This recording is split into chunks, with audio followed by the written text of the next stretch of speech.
दोस्तों, इस पूरे सौरमंडल में हमारी धरती इकलौती ऐसा ग्रह है जहाँ पर जीवन संभव है। धरती के शांत वातावरण ने यहाँ पर जीवन को पनपने और फलने फूलने का भरपूर मौका दिया है। धरती के बाहर सौरमंडल के अन्य ग्रहों पर नजर डाले तो पुख्ता तौर पर हम अभी तक किसी भी ग्रह पर जीवन नहीं खोज पाए हैं, लेकिन सौरमंडल में ऐसे कई ग्रह मौजूद है जहाँ पर जीवन होने के संकेत मिलते हैं। और जब हम बात करते हैं धरती के बाहर जीवन की, तो हमारे जहन में सबसे पहले आता है रेड प्लैनेट यानी मंगल ग्रह। हमारे सौरमंडल में जीवन की सबसे अधिक संभावनाएं अगर कहीं पर मौजूद है तो वो मंगल है। कई वैज्ञानिक शोधों के अनुसार एक समय पर यह ग्रह हमारी धरती की तरह ही पानी से लबालब था। मौजूदा समय में यूं तो ये बेहद ठंडा और सूखा है, लेकिन फिर भी कई वैज्ञानिक यहाँ पर बैक्टीरियल फॉर्म में जीवन होने की बात करते हैं। मंगल के अलावा हमारे एक और पड़ोसी ग्रह वीनस के ऊपरी बादलों में भी जीवन के कुछ ट्रेसेज वैज्ञानिकों को मिले हैं। इसके अलावा जुपिटर और सैटर्न के मून जैसे कि टाइटन, कैलिस्टो व आयो पर भी बैक्टीरियल फॉर्म में जीवन होने की आशंका है। लेकिन दोस्तों, आज के इस वीडियो में हम एक ऐसे ग्रह पर जीवन की तलाश करने वाले हैं जिससे साल 2006 में ही ग्रह का दर्जा छीन लिया गया था। सौरमंडल के दूर दराज कोने में छिपा यह ग्रह अपने आप में ही बेहद खास है और खास होने के साथ साथ बेहद रहस्यमय भी है। प्लूटो की बर्फीली दुनिया अपने अंदर कितने गहरे राज छुपाए बैठी है, इसका आप अंदाजा भी नहीं लगा सकते। हाल ही में की गई वैज्ञानिकों की रिसर्च में हमें प्लूटो पर कुछ ऐसा मिला है जिसकी हमें सदियों से तलाश थी।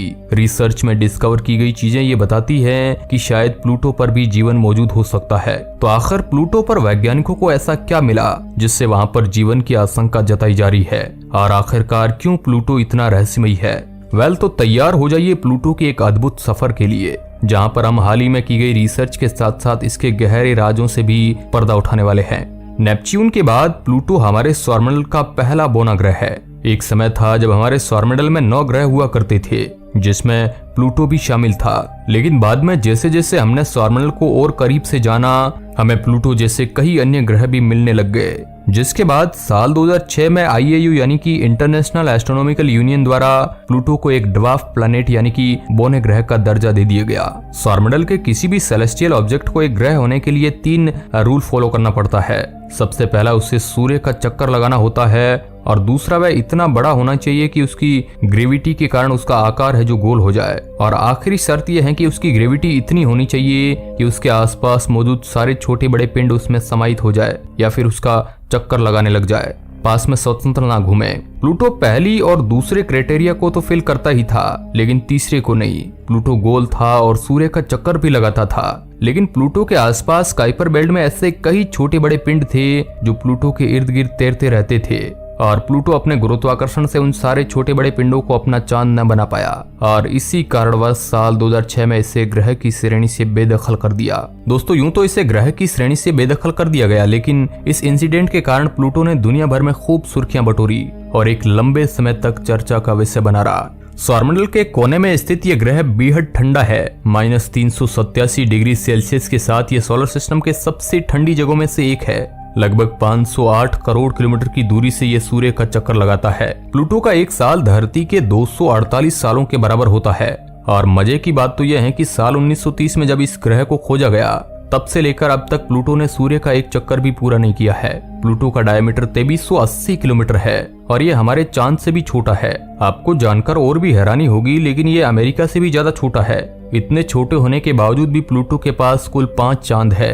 साल 2015 से पहले तक वैज्ञानिकों को प्लूटो में कोई खास दिलचस्पी नहीं थी, और ऐसा इसलिए था क्योंकि उस समय से पहले तक हम प्लूटो के बारे में ना के बराबर ही जानते थे। वैज्ञानिकों को ऐसा लगता था कि प्लूटो महज एक विशालकाय गोल एस्ट्रॉइड की तरह है और यहाँ पर डिस्कवर करने के लिए कुछ ज्यादा चीजें मौजूद ही नहीं है। साइंटिस्ट प्लूटो को एक ठंडे चट्टान की तरह मानते थे जिसका कोई महत्व नहीं है। साल 2015 से पहले तक प्लूटो की ली गई तस्वीरें बेहद धुंधली थी, और ऐसा इसलिए था क्योंकि वह सूरज से बहुत दूर है, साथ ही में वह आकार में भी बहुत छोटा है। हबल स्पेस टेलीस्कोप द्वारा ली गई प्लूटो की सबसे साफ तस्वीर भी कुछ ऐसी दिखती थी, लेकिन फिर साल 2015 में न्यू होराइजन्स स्पेसक्राफ्ट ने हमें प्लूटो की एक ऐसी दुनिया से रूबरू करवाया जिसने प्लूटो को लेकर हमारी सोच को पूरी तरह से बदल कर रख दिया। 14 जुलाई 2015 को न्यू होराइजन स्पेसक्राफ्ट ने प्लूटो को फ्लाई बाय किया, और इसी के साथ ये प्लूटो को फ्लाई बाय करने वाला पहला अंतरिक्ष यान बना। अपने फ्लाईबाई के दौरान न्यू होराइजन स्पेसक्राफ्ट ने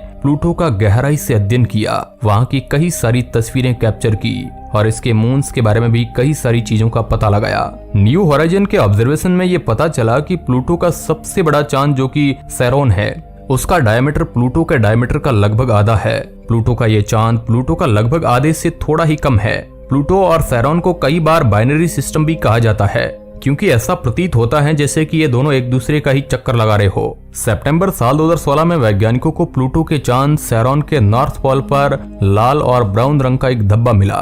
सैरोन के नॉर्थ पोल में प्रेजेंट ये धब्बा ऑर्गेनिक मॉलिक्यूल से मिलकर बना है। आपको बता दें कि ऑर्गेनिक मॉलिक्यूल जीवन की उत्पत्ति के लिए एक बहुत ही अहम भूमिका निभाते हैं, जो इस ओर इशारा करता है कि शायद सैरोन के इस एरिया में बैक्टीरियल फॉर्म में जीवन मौजूद हो सकता है। और सबसे खास बात यह है कि प्लूटो के चांद पर मौजूद ये धब्बा प्लूटो के कारण ही बना है। साइंटिस्टों के अनुसार प्लूटो के एटमॉस्फेयर से निकली मीथेन, नाइट्रोजन और कुछ अन्य गैसेज लगभग 19,000 किलोमीटर ट्रेवल करके सैरोन के नॉर्थ पोल तक पहुंचती है, जिससे ये धब्बा बना है।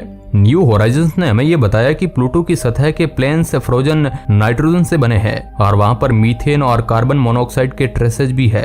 प्लूटो की सतह पर पहाड़ भी मौजूद है। सबसे विशालकाय पहाड़ों का आकार 2 से 3 किलोमीटर तक है। प्लूटो की सतह पर मौजूद ये पहाड़ बर्फ से बने हुए हैं और इनके ऊपर मीथेन फ्रोजन स्टेट में है। यहाँ पर घाटियां और कुछ गड्ढे भी मौजूद है। प्लूटो के सतह पर आपको ये दिल के शेप की आकृति भी दिख जाएगी।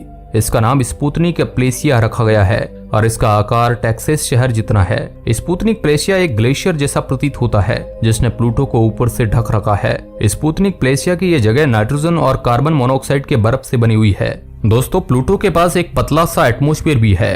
प्लूटो के पास मौजूद इस एटमॉस्फेयर की खासियत यह है कि जब भी ये सूर्य के नजदीक जाता है तो यह आकार में बढ़ जाता है और सूरज से दूर होने पर यह कॉम्प्लेक्स होकर और पतला हो जाता है, बिल्कुल एक कॉमेट की तरह। इस एटमॉस्फेयर में भारी मात्रा में नाइट्रोजन प्रेजेंट है, साथ ही कार्बन मोनोऑक्साइड और मीथेन की भी थोड़ी थोड़ी मात्रा पाई गई है। जब प्लूटो सूर्य के करीब होता है तो इसके सतह पर मौजूद बर्फ लिक्विड में कन्वर्ट हुए बिना ही गैस में तब्दील हो जाता है और एटमॉस्फेयर को चौड़ा कर देता है। कम ग्रेविटी होने के कारण यह गैस प्लूटो की सतह के बहुत ऊपर तक चला जाता है और एटमॉस्फेयर का निर्माण करता है। इसी प्रकार जब प्लूटो सूर्य से दूर होता है तब ये सारी गैसेज सीधा गैस से सॉलिड में कन्वर्ट होकर प्लूटो की जमीन तक आ जाती है। ऊंचे ऊंचे पहाड़ और घाटियों के अलावा प्लूटो पर कुछ हैरान कर देने वाली चीजें भी मिली है। हाल ही में नासा के द्वारा प्लूटो की कुछ तस्वीरें जारी की गई, जिसमें बर्फीले ज्वालामुखी को देखा गया है। दरअसल ये तस्वीरें साल 2015 में ही न्यू होराइजन्स द्वारा खींची गई थी, जिसके बाद इन पर 7 सालों तक अध्ययन किया गया और अध्ययन करने के बाद वैज्ञानिक अब इस निष्कर्ष पर पहुंचे हैं कि इन तस्वीरों में मौजूद ये आकृतियां और कुछ नहीं बल्कि बर्फीले ज्वालामुखी ही है। प्लूटो की तरह ही सौरमंडल में ऐसी कई जगह हैं जहां पर फ्रोजन वाटर मिले हैं, लेकिन सबसे खास बात यह है कि बर्फीले ज्वालामुखी प्लूटो के अलावा इस पूरे सौरमंडल में और कहीं पर भी नहीं है। प्लूटो पर मौजूद ज्वालामुखी धरती के ज्वालामुखी से बिल्कुल अलग है। जहां पर धरती के ज्वालामुखी में खौलता लावा बाहर निकलता है, वहीं प्लूटो के इन ज्वालामुखी से पानी बाहर निकलता है, जो बाहर निकलते ही बर्फ में तब्दील हो जाता है। साइंटिस्टों का मानना है कि ये ज्वालामुखी अमोनिया और पानी से मिलकर बने हो सकते हैं। नासा ने प्लूटो पर कुल 10 ऐसे बर्फीले ज्वालामुखी की खोज की है, जिनका आकार 1 किलोमीटर से लेकर 7 किलोमीटर तक है। अब दोस्तों, क्योंकि इन ज्वालामुखी विस्फोट के दौरान पानी निकलता है, इसलिए नासा और अन्य अंतरिक्ष एजेंसी ये अनुमान लगा रही हैं कि शायद प्लूटो के नीचे एक विशालकाय समुद्र हो सकता है। अगर स्पेस एजेंसीज की यह आशंका सही साबित होती है तो ये एक बहुत बड़ी खोज होगी। अगर प्लूटो की बर्फीली सतह के नीचे पानी का भंडार हुआ तो हो सकता है कि उस पानी में किसी तरह का जीवन पनप रहा हो या फिर बहुत पहले से ही जीवन वहां पर मौजूद हो। अब दोस्तों, अभी तक तो प्लूटो के सतह के नीचे पानी के कोई ठोस प्रमाण नहीं मिले हैं, लेकिन साइंटिस्ट ऐसा मानते हैं कि बनावट के दौरान जब प्लूटो थोड़ा गर्म था उस वक्त पानी वहां पर तरल अवस्था में मौजूद रहा होगा। और अगर ये सच है तो जरा कल्पना कीजिए कि उस वक्त प्लूटो पर जीवन के कितने ज्यादा चांसेस रहे होंगे। अभी तक तो हम प्लूटो के नीचे उस विशालकाय समुद्र को नहीं खोज पाए हैं, लेकिन भविष्य में प्लूटो पर कई मिशंस किए जाएंगे और शायद प्लूटो से जुड़ी कुछ बेहद महत्वपूर्ण जानकारी मिले। क्या पता समुद्री जीवन अभी भी वहां पर हो। खैर दोस्तों, जो भी हो, आपके अनुसार क्या प्लूटो की सतह के नीचे पानी का भंडार हो सकता है? अपना जवाब कमेंट के माध्यम से हमें जरूर दीजिएगा। वीडियो के अंत तक बने रहने के लिए आपका बहुत बहुत धन्यवाद।